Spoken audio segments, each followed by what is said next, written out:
নমস্কার বন্ধুরা, তিয়াসার রেসিপিতে সকলকে স্বাগত জানাই। আজ আমি ডিমের একটা দুর্দান্ত স্বাদের রেসিপি নিয়ে আপনাদের সামনে হাজির হয়েছি, যেটা গরম ভাত, রুটি, পরোটা, লুচি, ফ্রায়েড রাইস সব কিছুর সঙ্গেই সার্ভ করতে পারবেন। ভালো কিছু খেতে ইচ্ছা করলে এইভাবে সাধারণ ডিম দিয়ে আপনারা ঝটপট বাড়িতে বানিয়ে নিতে পারবেন। তো প্রথমেই এখানে 5টা ডিম আমি সেদ্ধ করতে দিয়ে দিচ্ছি। জলটা হালকা গরম থাকতে থাকতে ডিমগুলো আমি এর মধ্যে দিয়ে দিচ্ছি। ডিম সেদ্ধ হয়ে গেছে, এখন নামিয়ে নিচ্ছি। ফ্রাই প্যান গরম করে দিয়ে দিচ্ছি সর্ষের তেল। আমি এখানে সর্ষের তেল ব্যবহার করছি, আপনারা চাইলে সাদা তেলও ব্যবহার করতে পারেন। এবারে এই তেলের মধ্যে দিয়ে দিচ্ছি একটা কুচনো পেঁয়াজ, একটা ছোট সাইজের টমেটোকে দিয়ে দিচ্ছি, কয়েক টুকরো আদা দিয়ে দিচ্ছি, কিছুটা রসুন দিয়ে দিচ্ছি, 3টে ছোট সাইজের শুকনো লঙ্কা দিয়ে দিচ্ছি, এক টুকরো জয়িত্রী দিচ্ছি, আর দিয়ে দিচ্ছি এলাচ, দারচিনি আর লবঙ্গ। এবার আমি এগুলোকে ভালো করে ভেজে নেব। খুব বেশি ভাজার দরকার নেই, হালকা একটু ভেজে নিলেই হবে। পেঁয়াজের মধ্যে একটু হালকা কালার চলে এলেই ভাজা হয়ে যাবে। কয়েকবার ভালো করে নাড়াচাড়া করে নিয়ে এর মধ্যে 5-6টা কাজু দিয়ে দিচ্ছি, তারপর আবারও ভালো করে ভেজে নিচ্ছি। বিশেষ করে পেঁয়াজটাকে এখানে ভালো করে ভেজে নিতে হবে। দেখুন পেঁয়াজের মধ্যে একটু হালকা কালার চলে এসেছে, এবার আমি এগুলোকে নামিয়ে নিচ্ছি।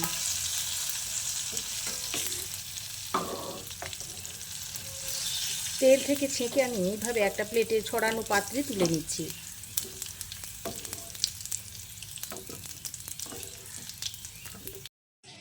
দেখুন এরকম একটু ছড়ানো পাত্রে ঢেলে নিয়েছি, তাহলে খুব তাড়াতাড়ি ঠান্ডা হয়ে যাবে। ঠান্ডা হয়ে গেলে এটাকে মিক্সিতে পিষে নিতে হবে। এবার আমি সেদ্ধ ডিমগুলোকে ছাড়িয়ে নিচ্ছি।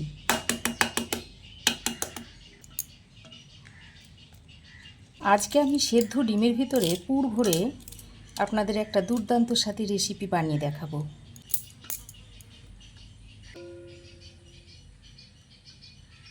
দেখুন সব ডিম কটাকে আমি ছাড়িয়ে নিয়েছি। এবার আমি এরকম একটা নাইলনের সুতো দিয়ে ডিমগুলোকে মাঝখান দিয়ে কেটে 2 ভাগ করে নিচ্ছি। এইভাবে ডিমটাকে কেটে 2 ভাগ করে নিচ্ছি।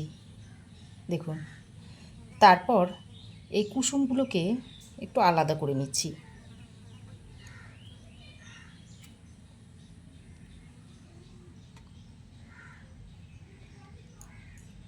আর সাদা অংশগুলোকে একসঙ্গেই রেখে দিচ্ছি। দেখুন সব ডিমগুলোকে কেটে আমি কুসুম আর সাদা অংশটাকে আলাদা করে নিয়েছি। দেখুন ভাজা মশলাটা খুব ভালোভাবে ঠান্ডা হয়ে গেছে। তারপর টমেটো থেকে টমেটোর খোসাটাকে ছাড়িয়ে নিচ্ছি।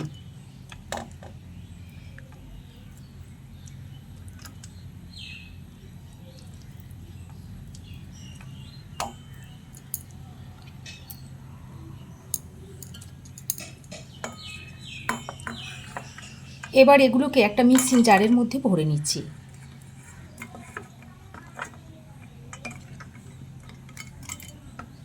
এবার এর মধ্যে অল্প একটু জল দিয়ে দেখুন এইরকম একটা মিহি পেস্ট আমি তৈরি করে নিয়েছি।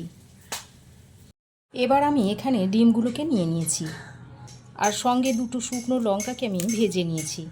তারপর এর মধ্যে অল্প একটু নুন দিয়ে দিচ্ছি। প্রথমে নুন আর শুকনো লঙ্কাটাকে একসঙ্গে মেখে নিচ্ছি। তারপরে ডিমের কুসুমগুলোকে শুকনো লঙ্কা নুনটা দিয়ে মেখে নিতে হবে। দেখুন ডিমের কুসুমটাকে আমি নুন আর ভাজা লঙ্কা দিয়ে মেখে নিয়েছি। এবার আমি এর মধ্যে 1 টেবিল চামচ মতো কাসুন্দি দিয়ে দিচ্ছি। আর যে ভাজা মশলার পেস্টটা আমি তৈরি করেছিলাম তার মধ্যে থেকে 1 চামচ নিয়ে এর মধ্যে দিয়ে দিচ্ছি। ভাজা মশলার পেস্টটা দিলে পেঁয়াজ রসুনের একটা টেস্ট এর মধ্যে পাবেন। দেখুন তারপর সব কিছুকে আবারও একসঙ্গে ভালো করে মেখে নিচ্ছি। দেখুন বন্ধুরা সব কিছু ভালো করে মেখে নিয়েছি। এবার আমি এখানে 5টা ডিম নিয়েছিলাম, তাই 5টা ভাগ করে নিচ্ছি।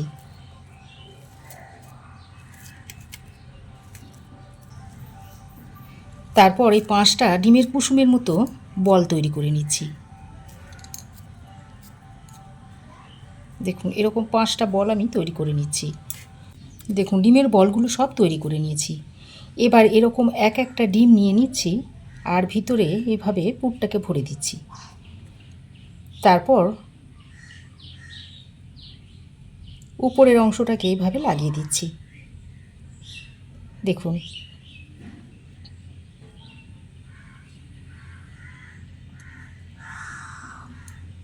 দেখুন বন্ধুরা, সমস্ত ডিমের মধ্যে পুরগুলোকে আমি ভেতরে ভরে নিয়েছি। এবার আমি একটা বড় বাটির মধ্যে 2 চামচ মতো কর্নফ্লাওয়ার দিয়ে দিচ্ছি। ডিমটাকে কোটিং করার জন্য কর্নফ্লাওয়ারটা দিয়ে দিচ্ছি।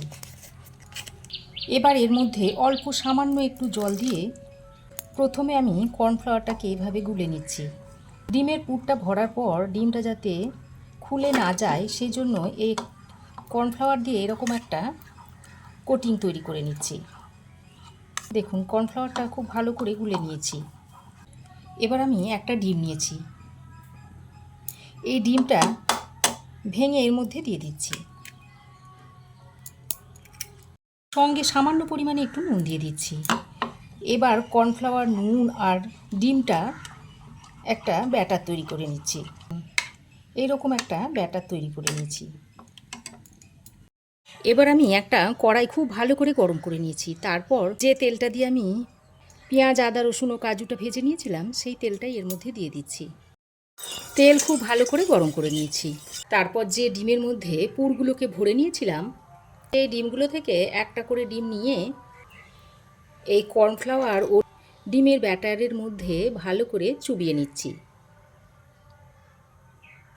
তারপর গরম তেলে দিয়ে দিচ্ছি।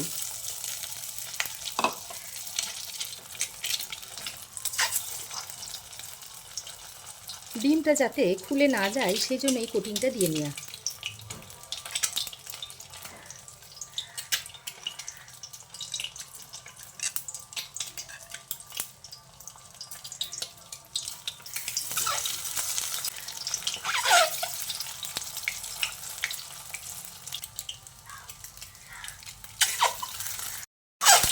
প্রথমে আমি 3টে ডিম দিয়ে ভেজে নিচ্ছি, তারপর বাকিগুলো আবার ভেজে নেব। ছড়ানো পাত্রে ডিমটা ভাজতে গেলে ভালো করে ভাজা হবে না, তাই আমি এরকম একটা কড়াইয়ের মধ্যে ডিমটাকে ভেজে নিচ্ছি।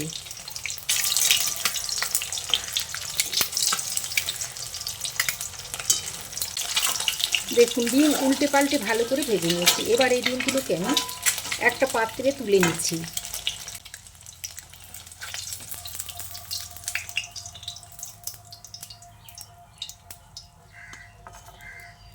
বাকি ডিম দুটোকেও একইভাবে ভেজে নিচ্ছি।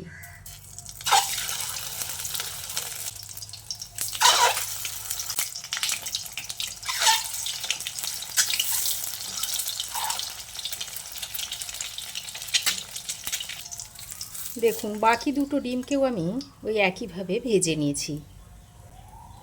ভেজে আমি তুলে নিচ্ছি। মশলার পেস্টটা আমি এই তেলের মধ্যে এবার দিয়ে দিচ্ছি।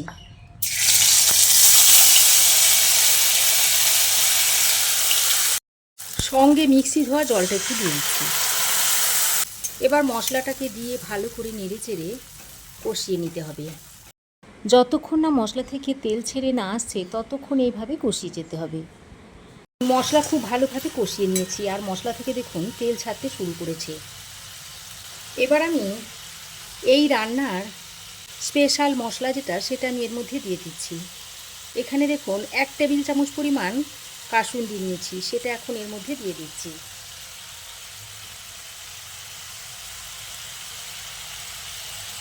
কাসুন্দিটা দিয়ে আবার এর সঙ্গে ভালো করে নেড়েচেড়ে মিশিয়ে নিচ্ছি।